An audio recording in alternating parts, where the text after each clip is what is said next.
Salmo de número 90. Este aqui é a oração de Moisés, é um salmo de Moisés. Então veja, nós vivemos em um tempo em que o ser humano, ou seja, todos nós, tentamos de todas as formas negar a nossa própria limitação. O homem, ele se acha uma espécie de Deus, que nada pode pará-lo. O homem moderno é assim, ele acredita que por meio da tecnologia, por meio de uma alimentação saudável, por meio da ciência, ele pode controlar o tempo e, inclusive, até tentar driblar ali a morte. O homem moderno pensa desta maneira. Mas, todavia, quando eu e você abrimos as Escrituras, nós nos deparamos com uma outra realidade. A Bíblia diz que eu e você somos pó, que nós somos fracos, que nós somos extremamente limitados. O Salmo 90, escrito aqui por Moisés, cujo título diz, O homem de Deus, é uma oração profunda, que vai nos levar a meditar, ou coloca diante de nós um contraste brutal. Moisés, por meio desta sua oração profunda, ele destaca aqui duas realidades fundamentais para a minha vida e para a sua vida. Ele trata aqui da eternidade de Deus e também a brevidade da vida do homem. Moisés vai descrever que Deus ele é grandioso, que ele é poderoso, que ele é eterno, que não há início e nem fim. Ou seja, que Deus é soberano. E ele vai descrever ali também a brevidade da vida. Então, nessa oração, Moisés ele vai nos ensinar como viver com sabedoria à luz dessas verdades. Mesmo que eu e você, a todo instante, sejamos tentados a achar que podemos alguma coisa, a Escritura diz algo completamente diferente. Que eu e você somos fracos, que nós somos pó. Então, o objetivo desta mensagem nesta noite é justamente levar a cada um de nós a reconhecer a nossa fragilidade, a nossa pequenez, que nós somos frágeis, que nós somos fracos. Reconhecer a brevidade da vida. Nós não sabemos quando a cortina da vida vai se fechar para nós. Porque pense bem, se você soubesse o dia da sua partida, provavelmente você viveria diferente. E então, se nós soubéssemos o dia da nossa partida, viveríamos diferente, porque então hoje mesmo já não começamos a viver de maneira diferente, a realmente valorizarmos aquilo que importa. Eu nunca vi uma pessoa no leito de hospital, à beira da morte, dizendo, olha, eu me arrependo porque eu amei demais. Eu me arrependo porque eu me doei demais. Eu me arrependo porque eu estendi a mão, inúmeras vezes, demais. Não, pelo contrário. As pessoas elas se arrependem justamente porque elas não fizeram isso. Porque elas não deram valor àquilo que realmente importa. E o que realmente importa, em primeiro lugar, é Deus e as pessoas. Só que, infelizmente, nós alteramos as ordens das coisas. Começamos a valorizar coisas e a desprezar pessoas. E aí, então, lá no leito de hospital, pode ser que nós venhamos a ter grande dificuldade. Então, nós vivemos em uma geração que evita encarar o tempo. As pessoas fogem da velhice, evitamos falar sobre a morte. Se você pega os mais antigos, pode nem falar de câncer, pode falar de enfermidade, não pode falar que vai morrer. Tem uns parentes meus que são assim. Assim, gente, essa é a grande realidade, eu não sei. Pode ser que essa noite Deus me chame, e aí? Como é que vai ser a nossa vida? A vida vai seguir. As pessoas vão dar sequência à existência, pode ser que elas chorem por alguns dias, mas depois a vida segue. E essa é a grande realidade. Eu não sei quantos anos eu vou viver, você não sabe quantos anos você irá viver. Mas as pessoas estão a todo tempo fugindo disso. Idolatramos a juventude, o desempenho, é o foco do momento. Mas o homem de Deus, segundo aqui a oração de Moisés, descrita aqui neste salmo, o homem de Deus, ele não vive nesta negação da realidade, da brevidade da vida. Ele não nega que o homem é fraco, falho e é pó, e vai voltar ao pó. Pelo contrário, o homem de Deus, ele encara a realidade da vida à luz da eternidade. Ou seja, que ele precisa do Senhor, que ele precisa de Deus, que é o único refúgio, o único lugar seguro para todos nós. Não há nenhum outro lugar seguro se não for em Deus. Como eu disse, salmo escrito aí por Moisés, Ele vai revelar como é o coração de um homem de Deus. O que ele mais almeja.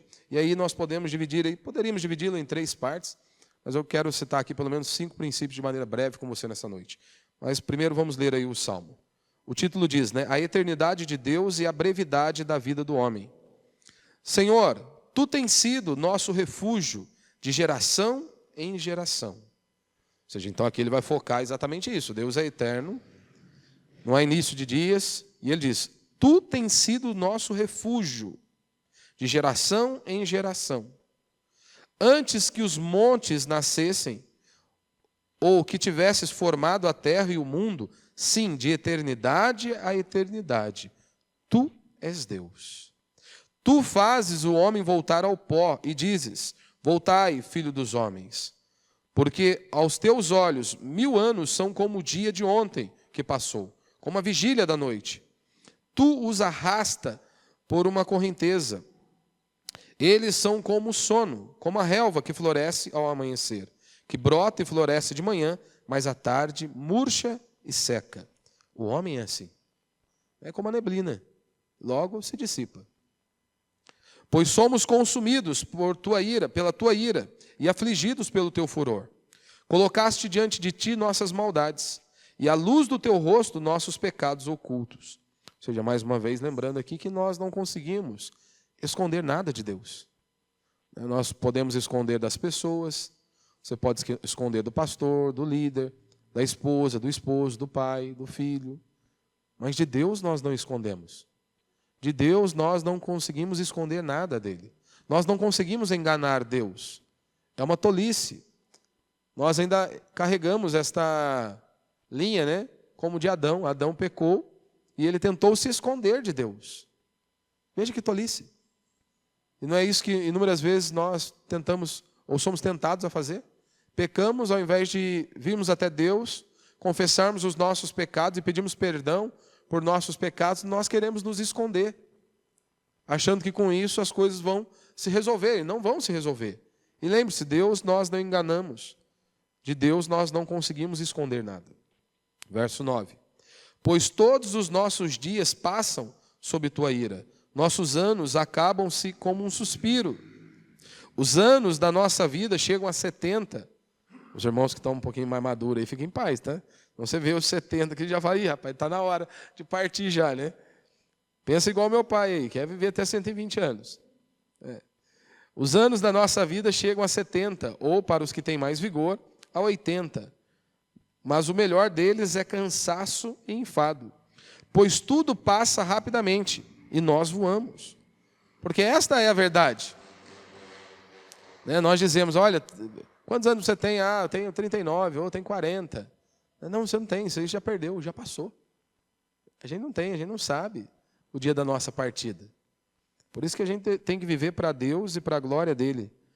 Verso 11. Quem conhece o poder da tua ira e o teu furor conforme o temor que te é devido? Ensina-nos a contar os nossos dias, para que alcancemos um coração sábio.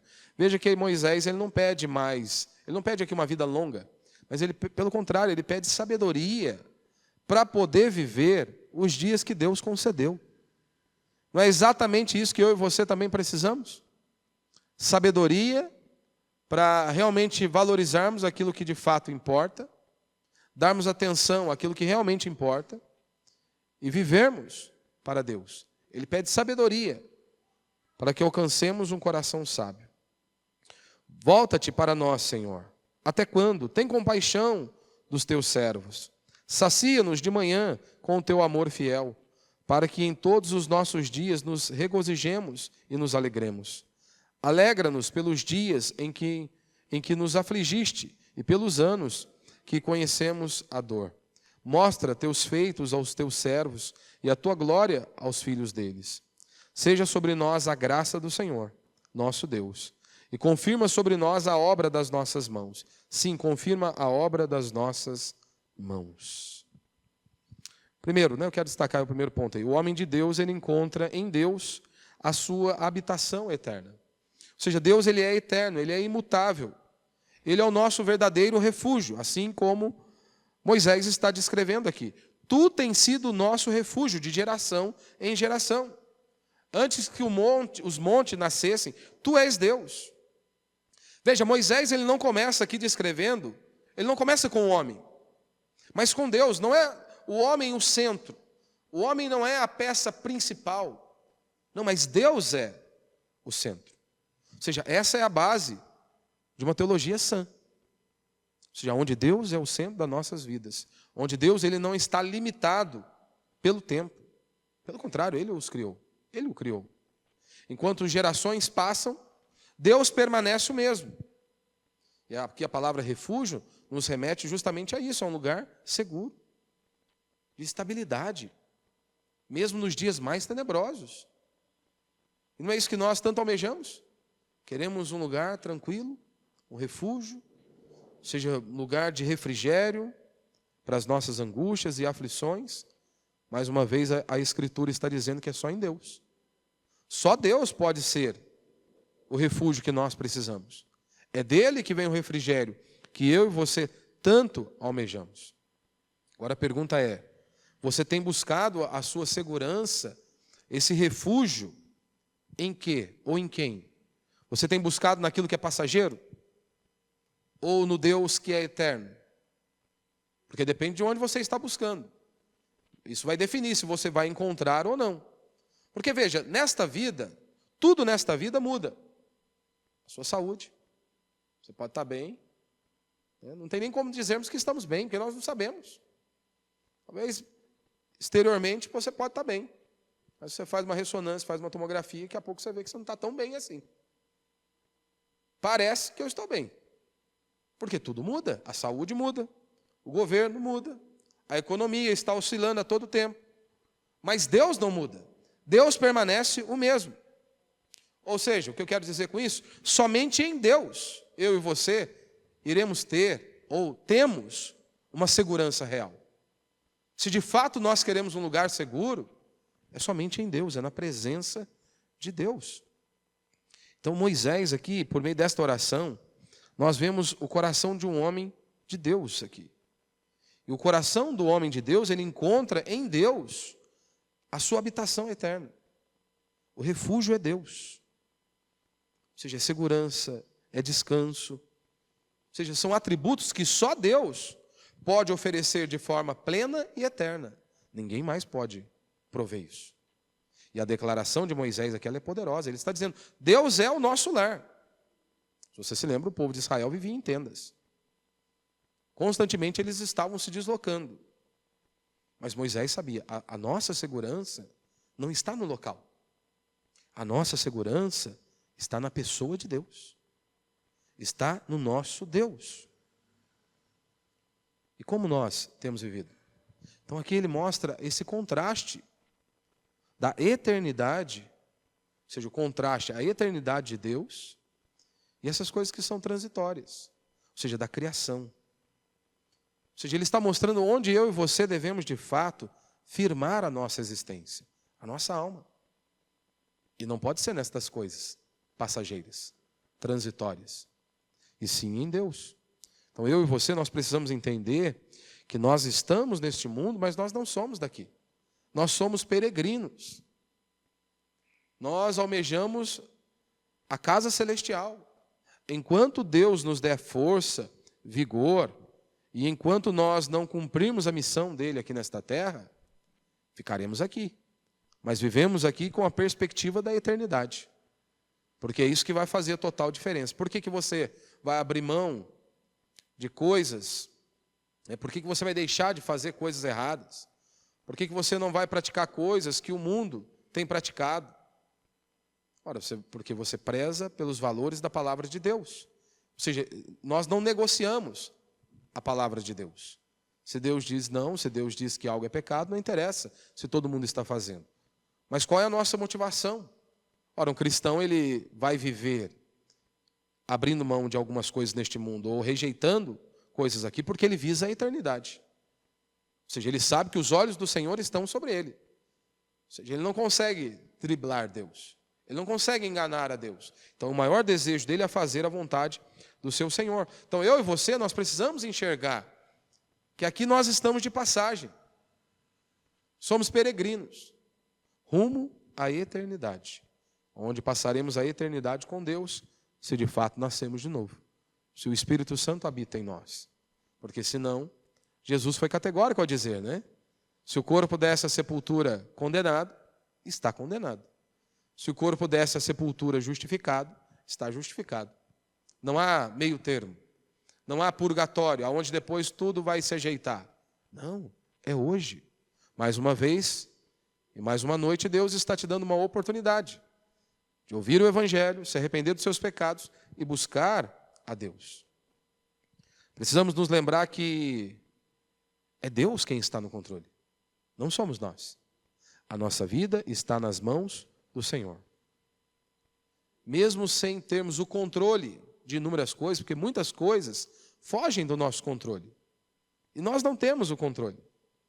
Nós podemos ainda assim descansar naquele Deus que nunca muda. Naquele Deus que continua sendo o Senhor, soberano sobre tudo e sobre todos. Segundo princípio que nós aprendemos aqui, e vemos por meio da oração do homem de Deus, é que o homem de Deus ele encara a brevidade da vida e a fragilidade do ser humano.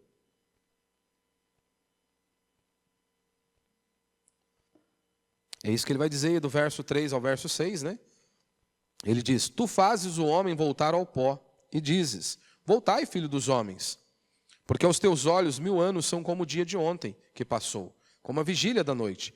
Tu os arrasta por uma correnteza, eles são como sono, como a relva que floresce ao amanhecer, que brota e floresce de manhã, mas à tarde murcha e seca.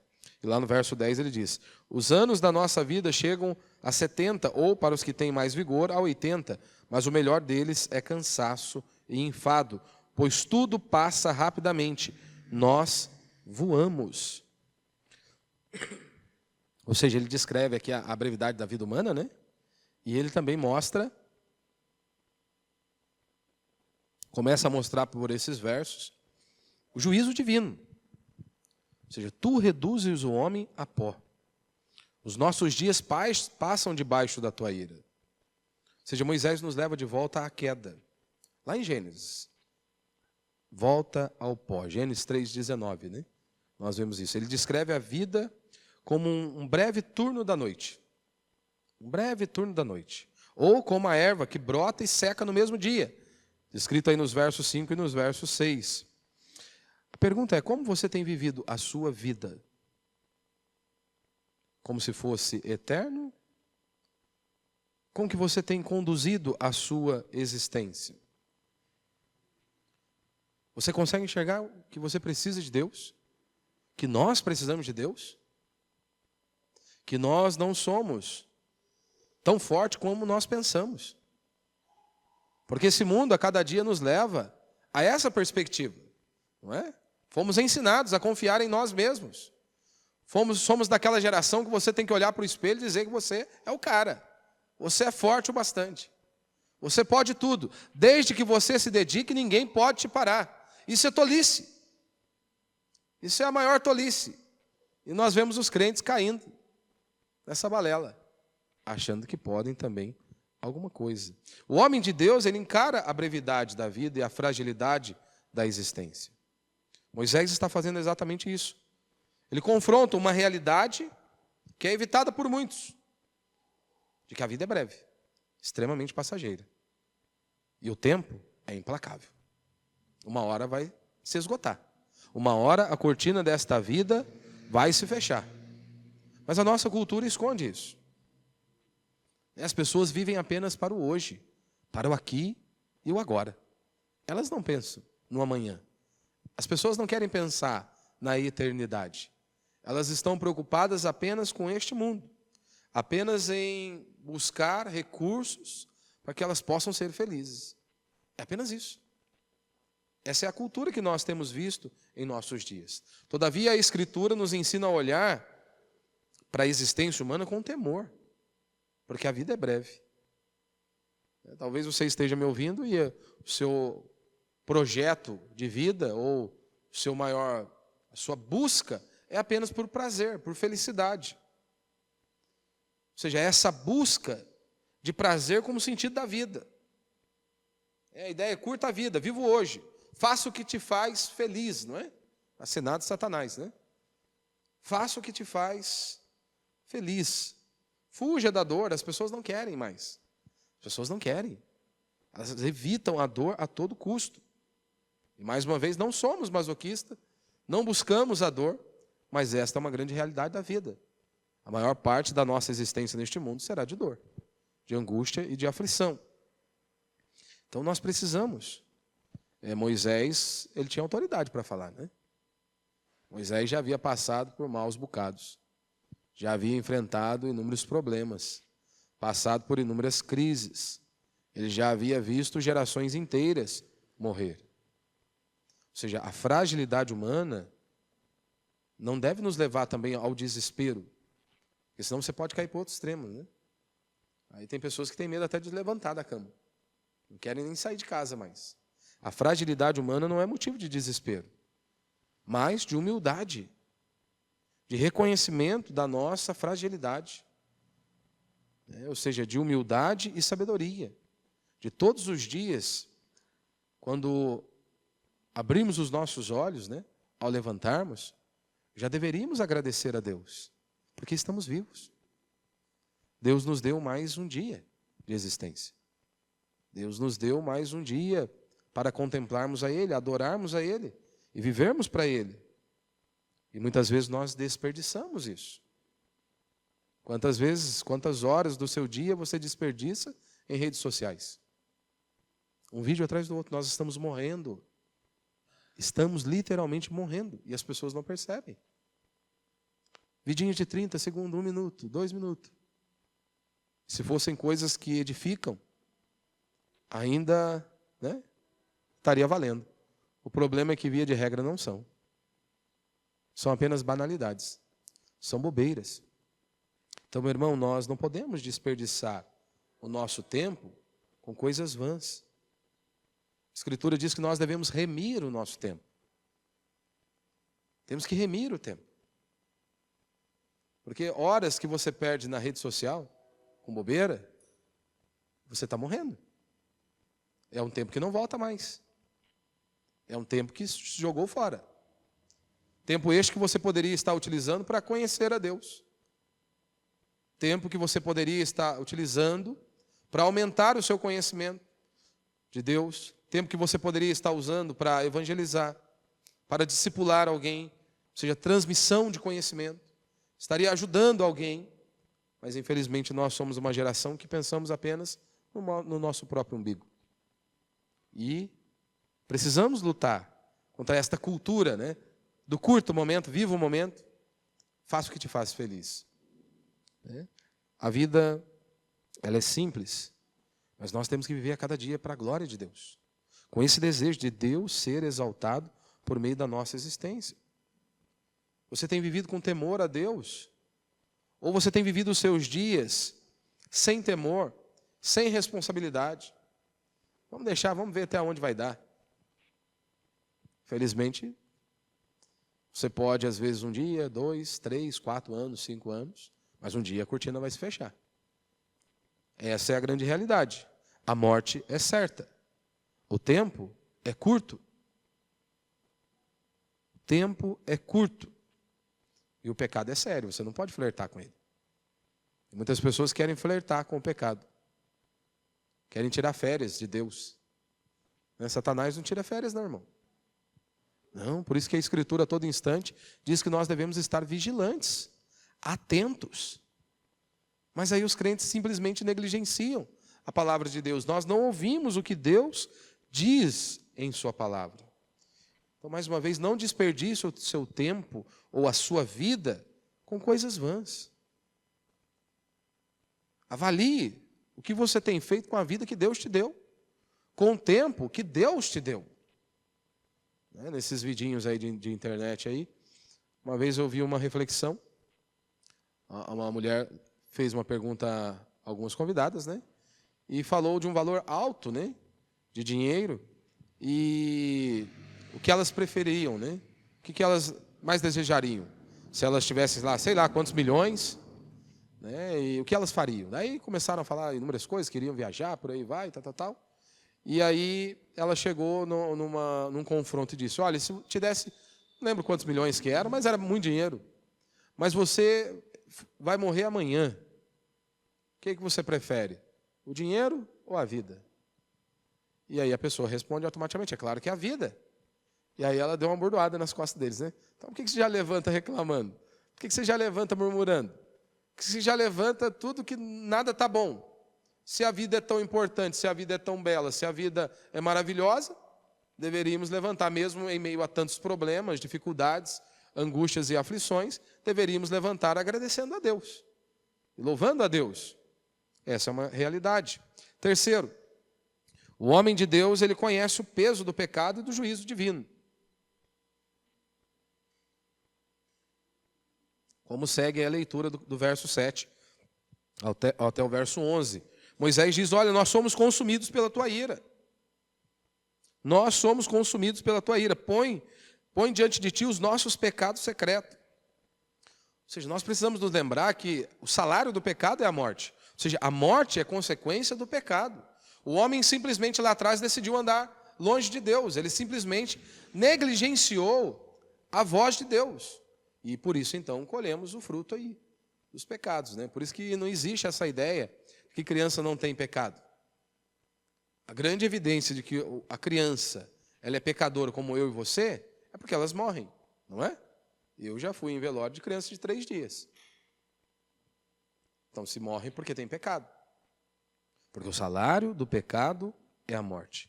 Moisés, ele vê o povo passando por inúmeros problemas, padecendo, porque eles eram rebeldes, idólatras. E Moisés diz, é o juízo de Deus. É o juízo justo e real de nosso Deus. E esse juízo de Deus, essa ira de Deus, não trata apenas do juízo final. Trata do hoje também. Deus disciplina hoje, no presente. Como inúmeras vezes ele fez com o seu próprio povo, não é? Como, por exemplo, ele executou o seu juízo inúmeras vezes sobre Davi, o homem segundo o coração de Deus. Davi chegou a descrever que ele sentiu a mão de Deus pesando sobre ele, como se Deus estivesse o esmagando. Ele descreve a ira de Deus como flechas que estavam se cravadas nele.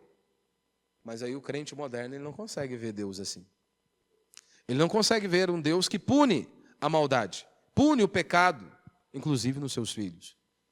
A cristandade moderna, o máximo que eles conseguem ver, ou eles pedem, é o juízo de Deus sobre os homens maus, sobre os ímpios. Que Deus vai pesar a mão, mas sobre o filho dele não. Davi mostra isso. Quando nós lemos a palavra de Deus, se você já leu o Antigo Testamento, você pode perceber isso inúmeras vezes. Lamentações, a mãe está com o filho no colo, dizendo, mamãe, estou com fome, mamãe, estou com sede. E o filho desfalece no braço da mãe. Foi o juízo de Deus sobre um povo que não o queria. Não foi Satanás que executou o juízo, foi Deus que executou o juízo sobre o seu povo. Sodoma e Gomorra, dilúvio, nós não ouvimos gritos de desespero. Mas esta é a realidade. Ou você acha que crianças não morreram? Bebês que estavam ali mamando no peito de suas mães, você acha que não morreu? A não ser os que estavam na arca. Você acha que não houve um grande desespero? Quem executou o juízo? Foi Satanás? Não, foi o próprio Deus. Então, o servo de Deus, o homem de Deus, como diz aí o título do Salmo, ele não fica flertando com o pecado. Ele não tolera o pecado em sua vida. Por isso que nós precisamos voltar a examinar a nossa existência à luz da palavra de Deus. Todos os dias deveríamos, pelo menos, fazer uma breve reflexão de como temos conduzido a nossa vida, o que podemos melhorar. Porque senão vai passar 70, 80 anos. Você vai continuar a mesma pessoa. O mesmo arrogante, o mesmo impetulante. Aquela mesma pessoa flertando com o pecado. Porque lembre-se, quanto mais perto de Deus nós estivermos, mais nós enxergamos os nossos pecados.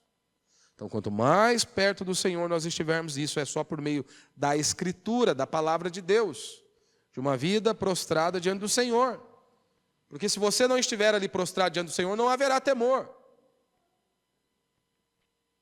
Deus se revela em meio a relâmpagos e trovões. Para quê? Para que o temor estejam diante deles. Ou seja, nós precisamos conhecer a Deus. E é por meio de sua palavra. Nos dobrando diante do Senhor. Quarto, o homem de Deus, ele ora por sabedoria, alegria e restauração.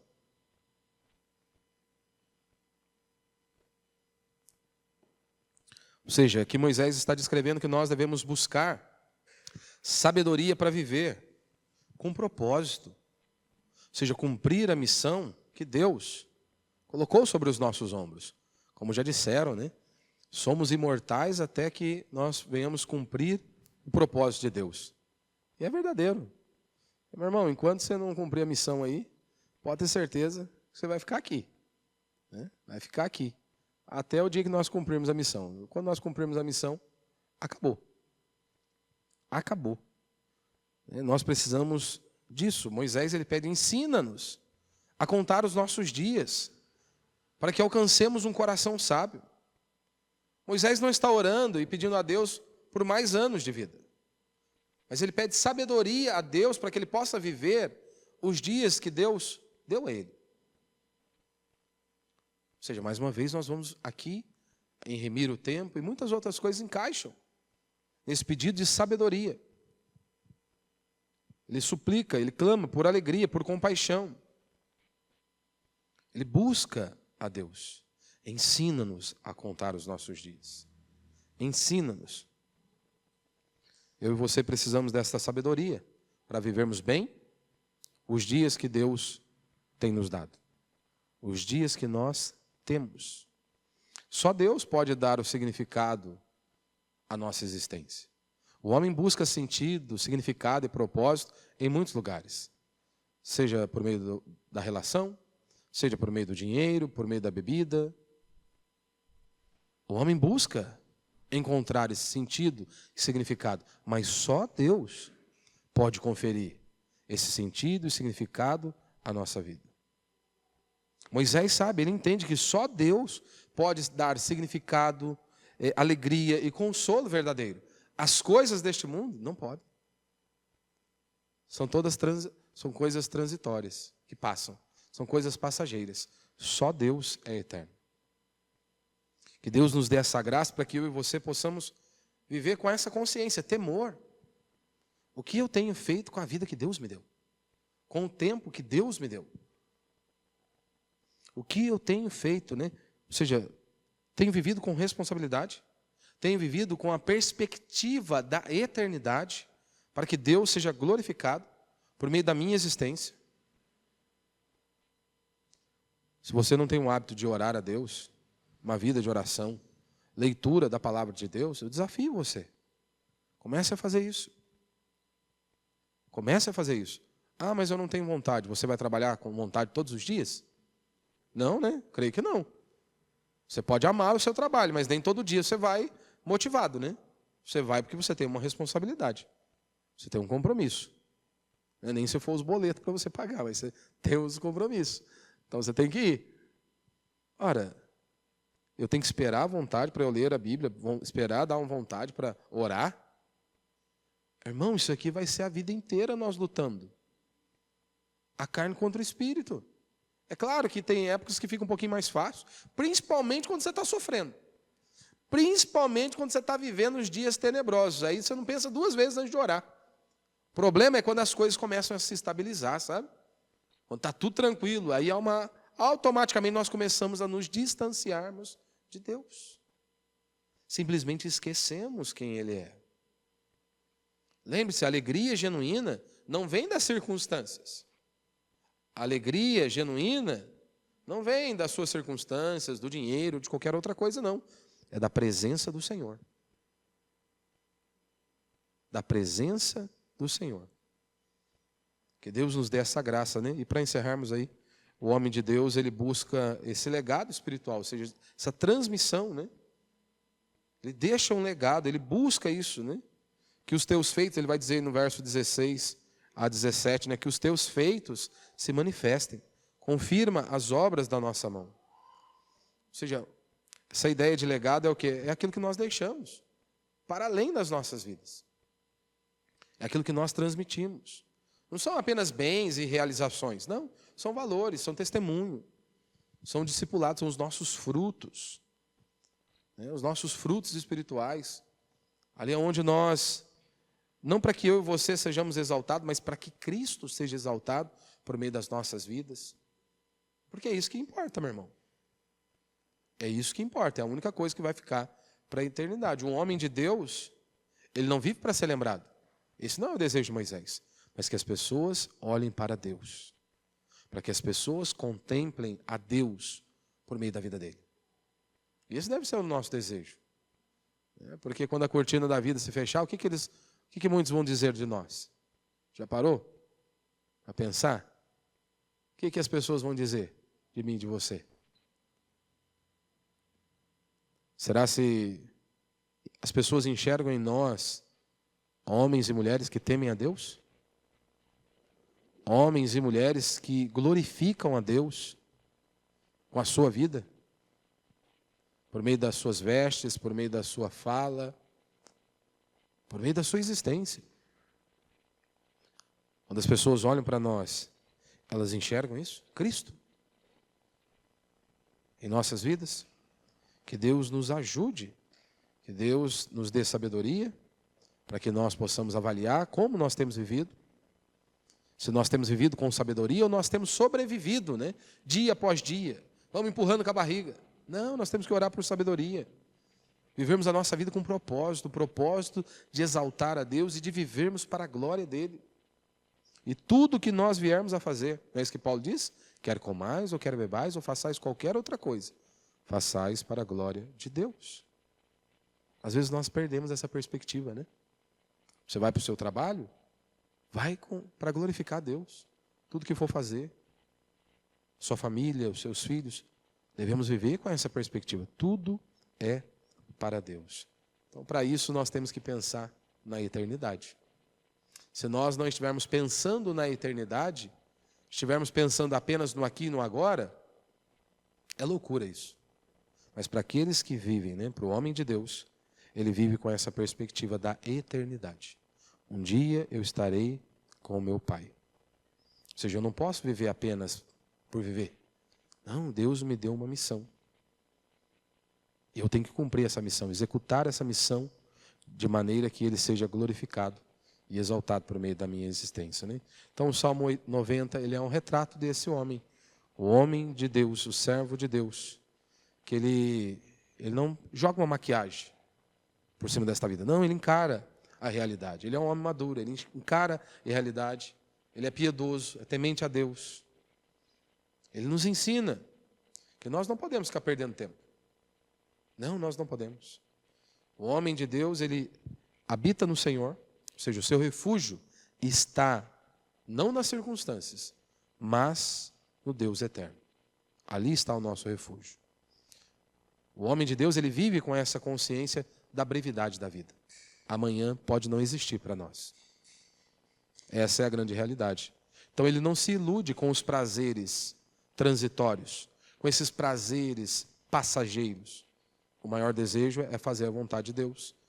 O homem de Deus, ele reconhece o seu pecado e ele teme a Deus. Não há espaço para ficarmos flertando com o pecado. Não. O servo de Deus, o homem de Deus, ele ora com profundidade, assim como Moisés está fazendo aqui. Pede a Deus sabedoria, alegria, restauração. E ele busca viver para a glória de Deus, né? Ou seja, deixar um legado. Uma vida que glorifica a Deus, ele vive uma vida que glorifica a Deus e inspira os outros também a viverem dessa maneira de Deus, da maneira que Deus seja glorificado e exaltado por meio das nossas vidas, né?